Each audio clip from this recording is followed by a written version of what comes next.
Hey guys, this is Andrew with Central Scoop. Today I have the Kaabo King GT, which is pretty similar to a lot of the other models in terms of its build, such as the Warrior 11.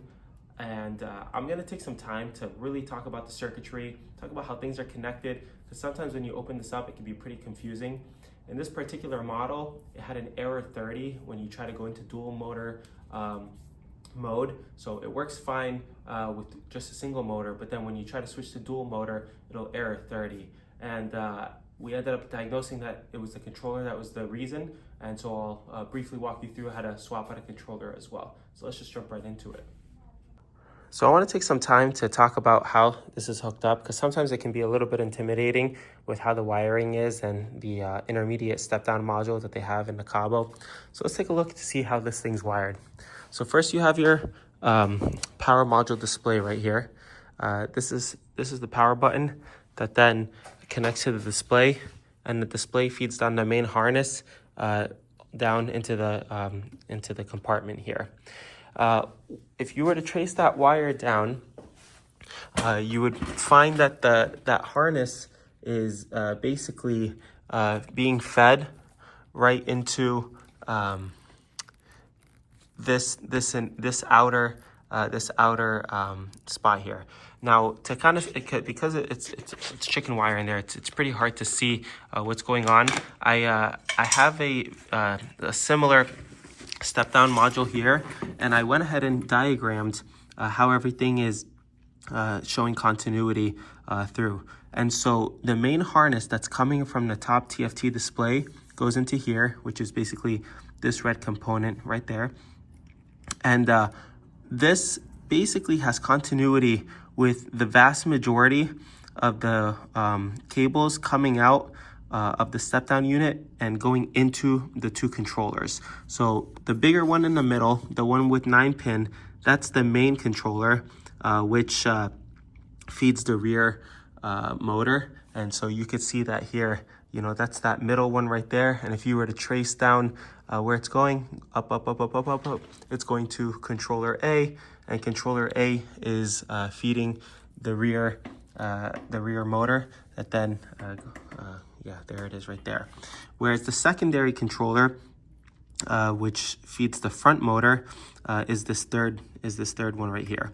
So this is where the meat, you know, this is where all the action is. The main harness goes into here, and then there's a bunch of continuity among these wires, so that the same signals that are coming from the main harness can basically talk to both controllers at the same time, you know, through continuity. So in this diagram, this third pin has continuity, the second pin from the main harness has continuity with the third pin in the main controller, as well as the second pin off of the accessory controller. And likewise, as you move down the line, almost all of them have continuity.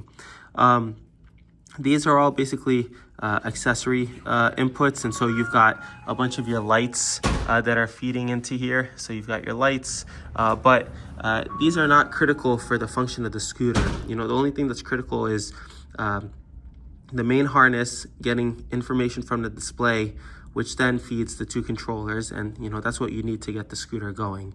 And so when you're troubleshooting, in our case, we had a error 30. The error 30 would appear whenever the rear controller was plugged into this accessory piece here.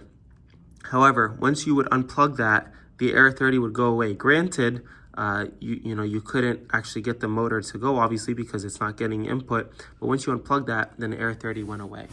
And so that was a pretty straightforward diagnosis to figure out, you know, that it was the rear controller that, you know, that was the issue in this particular case.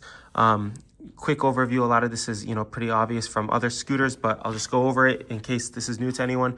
The motor wire, you've got your 3-phase wires, green, yellow, blue. You've got your hall sensors, which tell the position of the motor.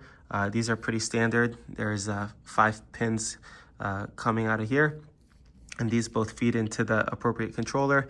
And likewise, the other motor, you've got your same phase wires, green, yellow, blue, and then the hall sensor is the 5 pins right there. And then lastly, you've got you know, your main data cables coming out of the controller, which I already mentioned a bunch of times, going into the appropriate slots. I'll put a, you could basically see this in case you're, trying to figure out what plugs into what. But, this black and red coming off of the left side goes into the top. This black and red coming off of the right side goes into the bottom.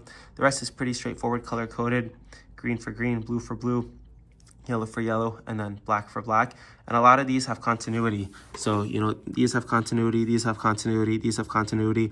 And so it doesn't matter which one you plug into. I guess they have it there. Maybe some more advanced models have dual lights, or, something where, the same lights are being plugged in and having the same behavior. But these are all basically continuous.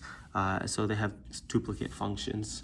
It's fairly straightforward once you kind of get this concept of the step down module. I will want to mention there's two of these that I've seen out there so far. There's a version, and I'll put a picture, but there's a version that's for the lower level models, like I believe like the X, and maybe even the 11 looks a little bit different. Don't quote me on that, I'll have to check. But the lower level models have a version, whereas the higher level models, such as this King GT, has this version. So they look slightly different, so they might not be interchangeable. I haven't checked yet, but they do look a little bit slightly different on the board, so they might not be interchangeable. I'll go ahead and just briefly talk through how I would swap this controller. So in order to remove these, here's a backup one. You basically have to unscrew these two screws in the back. And so the way to do that is you've got this screw in the bottom and this screw in the bottom. And if you unscrew those two screws, this front part pops off, and then you can actually access the screws that are holding the controller on the back of this side. And from there, pop the controller out, plug the appropriate cables. It looks confusing, but there's not a ton that's happening here. Fairly straightforward. You've got your battery terminals, leave that for the end. Always unplug the black negative first and then the red. You don't want a live red just, spraying around with the black plugged in. These are your motor wires, so you'll plug in those phase wires. This is the Hall sensor. It's going to plug right into the motor cable as well. And so once you've gotten the obvious ones, all you're left with is this guy. And this guy plugs right into, as we mentioned before, if it's the accessory controller right there, if it's the primary controller right there. And that's it. That's it for the controller swap. It's fairly straightforward.